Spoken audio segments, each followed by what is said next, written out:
Hello everyone, this is the Witch King of Samra, and this is a fantastic role-playing game. I know I say that all the time, but I love role-playing games so much I say that they're fantastic. I'll review bad games someday, so let's get started. This is the Mutant Epoch, a tabletop adventure role-playing game of post-apocalyptic science fiction role-playing. And it's by William Outland of Outland Arts. It uses the Outland system, and it's honestly, I think it's probably the only post-apocalyptic game I have that I've played or at least ran.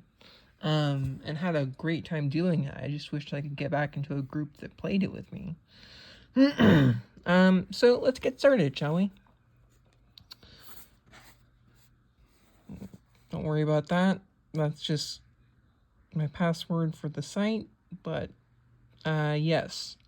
That is, all of the artwork is done by William McAusland. He's a fantastic artist. You can find many of his, artwork for cheap on his DriveThruRPG page. And this is the inside of the book. It's black and white. And let's see here. So as you can see, character generation takes up a fair portion of the book. You have everything from pure stock humans, which are you and I of the future, bioreplicas, replicants, clones, transhumans, cyborgs, ghost mutants, and mutants, as well as bestial humans. Those are a bit weird.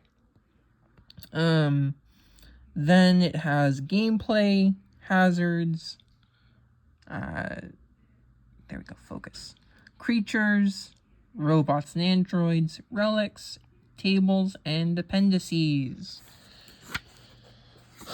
So, the important thing to note is that this is freely able to play in any setting, post-apocalyptic, or honestly even fantasy if you reskin it well enough.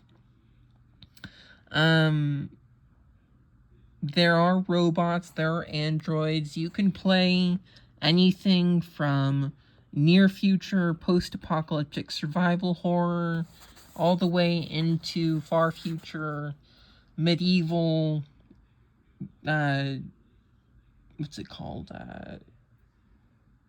It's a classic science fiction book. I have it on my shelf over there. Something about Leibowitz. I forget. Someone will correct me in the comments, I hope. So yes, medieval style weaponry being the norm. Most ancient relics not existing, and mutations being standard races rather than actual random generations. It's very open-ended. And look at that artwork, so cool. Whoa, okay. So, one of the neat things about this game is that you actually use all of your dice. So all the standard D20, D&D, OSR, or even Pathfinder, or just about every role-playing game uses D4s, D6s, D8s, D10s, D12s, and D20s. However, in this game, you actually can use a D20 as a damage die, which is so cool. So, in the beginning, you have table TME 11, and based on your aptitude, or rather experience as a player, you roll randomly. Now, of course, you can choose, but it's recommended, and I think it's quite fun to roll randomly and find out what kind of creature you are. So, beginning, experienced, master player. Master players and experienced players can play freakish horror mutants, whereas experienced players and beginning players are the only ones who can play comfort clones. The attributes are focus, endurance, strength, agility, accuracy, intelligence, perception, willpower, and appearance. There's another fantastic piece of artwork there. Kinda reminds me a bit of Errol Otis's work on Alma Mater, if anyone remembers the artwork in there. Yeah. But this looks a lot better than that, just based in content. Then you determine your traits by rolling a percentile die, and if applicable, you roll an extra d20 or a d10. So it ranges from 1 to 120 in your attributes, because you go through the table, you look like, okay, I rolled an 18, so that means I have a 20 in my trait. And then it has over here trait value modifiers. So endurance, healing rate, strength damage, strength range, agility, defense value, agility move rate, accuracy strike value, and perception initiative modifier. Then you have the pre-game cast determination. Now the cast that your character has is essentially who they were before they became an adventurer. So you have everything from slaves of all kinds, fishers, hunters, miners, loggers, farmers, nomads, street urchins, street thugs, raiders, pirates, thieves, assassins, mercenaries, and elite soldiers. There's a whole bunch of casts that you can belong to, and the fun thing is, when you read your cast, you not only gain benefits from it, like penalties or bonuses to your attributes, but you also gain skills and equipment. So, for example, the farmer, they gain a pitchfork, and it's wielded at D3 weapons expert skill, so it ranges from 1 to 3. And, or rather, that's the weapons expert skill. Basically, weapons expert skill is catch-all skill for all kinds of weapons that your characters can be experts in. And it can be accurately thrown 8 meters instead of the usual 4 meters. 4% chance he can read and write, and if so, a 32% chance you can also do math. So, one of the neat things you do is you roll percentile dice to figure out, can I read and write? Because a lot of people in the world of Mutant Epoch cannot read and write or even do mathematics. Yes, there are writing dogs. So cool. More artwork. Students, scribes. These are all the different casts. Starting casts. And then you have your weight and height in centimeters and kilograms. You roll for your character hand dominance, for their swimming ability, and most characters are going to be between about 18 or so years old, between 18 and 45. So actually it says right here, you roll 17 plus 1d8 in years, so you'd be between 18 and in your 20s. So sometime between 18 and you're in your 20s. Then you have trait modifier changes for character aging, because if you play a younger character, you're going to end up with lower attributes. If you're a teenager, you'll have a little bit higher, adult, higher, and then middle-aged lessens and lessens and lessens and lessens until you're ancient. Now we are on to the character types. Pure stock humans, that's you and I in the future. Then there's bioreplicas. Born from machines, engineered flesh robots that are fully organic constructs. So think the replicants in Blade Runner, or no, not really the synthetics in Alien, but anyways. Then you have clones. And one of the neat things is that you can be a clone who has memories of an ancient Earth human celebrity, and you're a clone of them. So you could be playing a clone of, I don't know, Jessica Chastain, for example. And you ended up waking up in a vat, and then all of a sudden you're thrust into the world of Mutant Epoch. So all kinds of cool stuff.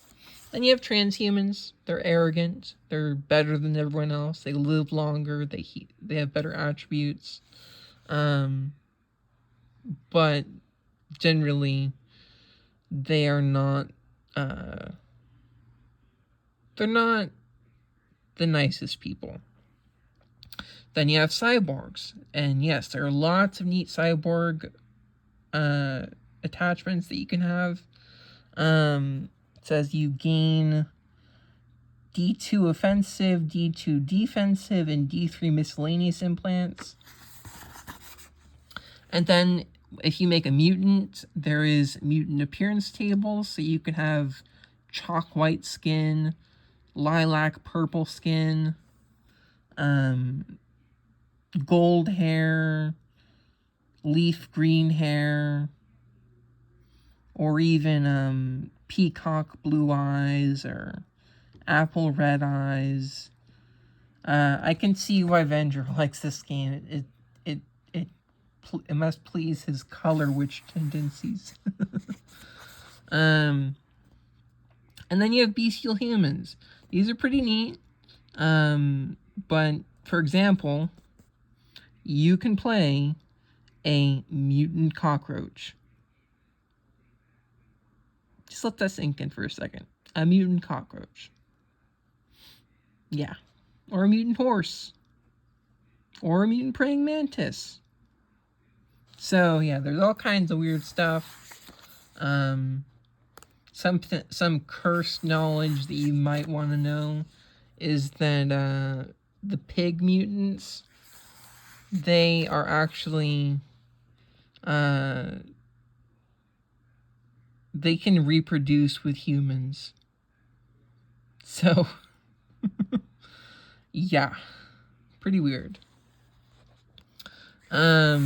More mutants, and then we get into skills. So you have possible new skills, character starting only skills, and then you roll skill acquisition by education. So depending upon whether or not you learn a skill from a companion or tutor, or learn from college, and if you learn from college, there's a tuition cost in silver per skill point. Because yes, in this game, the silver standard is used, which I love a lot. Oh, and then you roll randomly for your level up bonuses.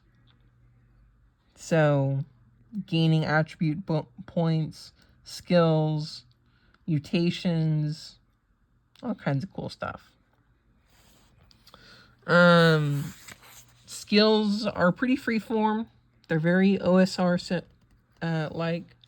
You have climbing, you have disguise artist, barter, driver, dodge,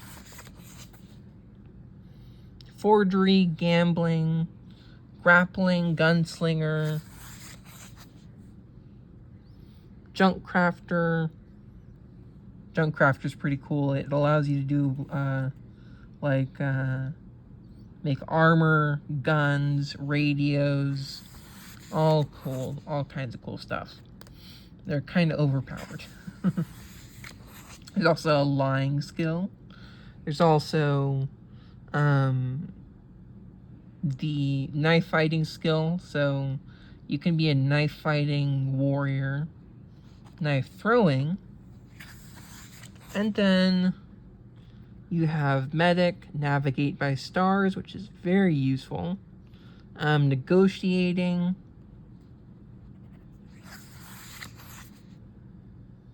pick locks, pickpocket, pilot, because there are still vehicles in the year 2364, I believe.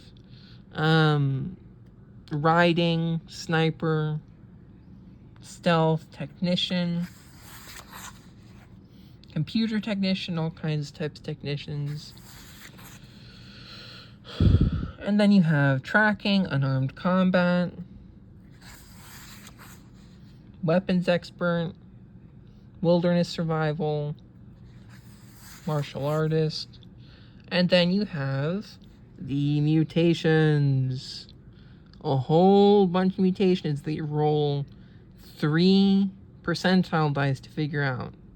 So if you get a 0 to 1 to 9, acid blood, and there's climbing suckers, coma inducement, crab pincers, multiple heads, multiple arms, mandibles, limb regeneration, image multiplication, gaseous discharge, gaping maw. These are all the prime mutations. These are the really powerful ones. Then these are the mutations that creatures can have. These are the ghost or latent mutations. They're not typically as flashy. They're more like X-Men powers. Well, X-Men who look like humans. Then you have minor mutations, of which my favorite one is longevity, because it allows you to live half as long as regular people, or twice as long, rather. Then you have flaw mutations, which include pre-senile dementia, permanent rhinitis, male menopause, hemophilia, degenerated nervous system, birth defect, blocked sinuses, weeping. Yes, weeping is a mutation flaw. It means you are constantly streaming tears down your face. That's not going to be fun. Then there's all the mutations. Flip ahead a bit. This takes up a lot of space in here. And I just get this for the artwork alone. I mean, William McCausland's artwork is fantastic.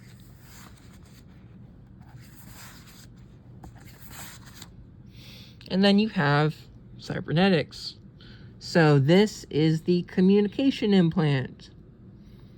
Computer brains, cybernetic legs, electrical defense mechanism, detachable lower arm, energy absorption cell, fold-out manipulator arm, floodlight orb, hover jets, grappling hook, force shield,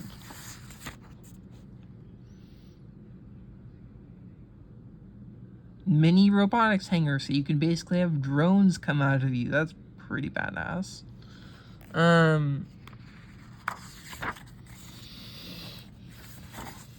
Then we are on to the trade goods.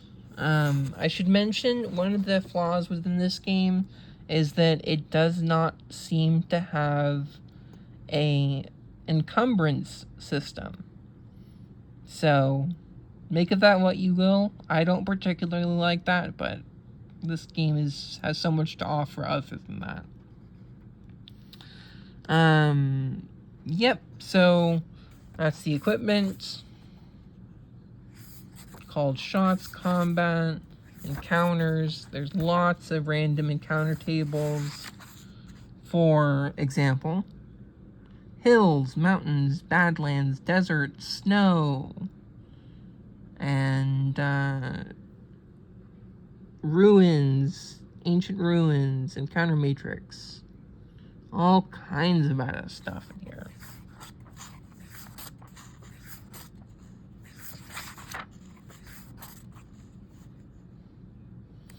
Yes, slavery is a thing in this world. In case you didn't catch it before, slavery is a thing. Due to the downfall of humanity and the degeneration of humanity in its civilization, which occurred over several centuries, by the way. Slavery has become another part of humanity. For as long as humanity has existed, slavery has existed, and only the past 100 years or so, or 200 years or so, slavery was abolished, but slavery made a comeback, unfortunately.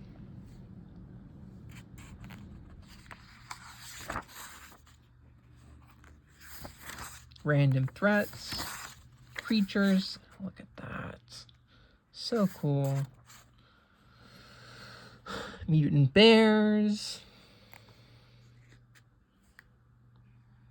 Mutant alligators. Bats. Birds. Ruined vultures. Those are nasty creatures. They can be raised as mounts, funnily enough. So, yeah. Then there's bovines. Look at this thing. This is a Drader cack. They're amphibious wetland inhabitants of indeterminate background. I'll let you read the rest if you choose to pick this up, but I love this game so much. So let's keep moving forward. Giant horses, insects, funguses, robots and androids, weapons. There are a lot of modern weapons. There's also some sci-fi weapons. You can have a dune buggy, a pickup truck, a gyrocopter if you want to pull off a Mad Max Road Warrior, Bruce Spence type character. Power cells, there's power armor, I believe. I could be mistaken, but I do believe there's power armor. All kinds of cool relics.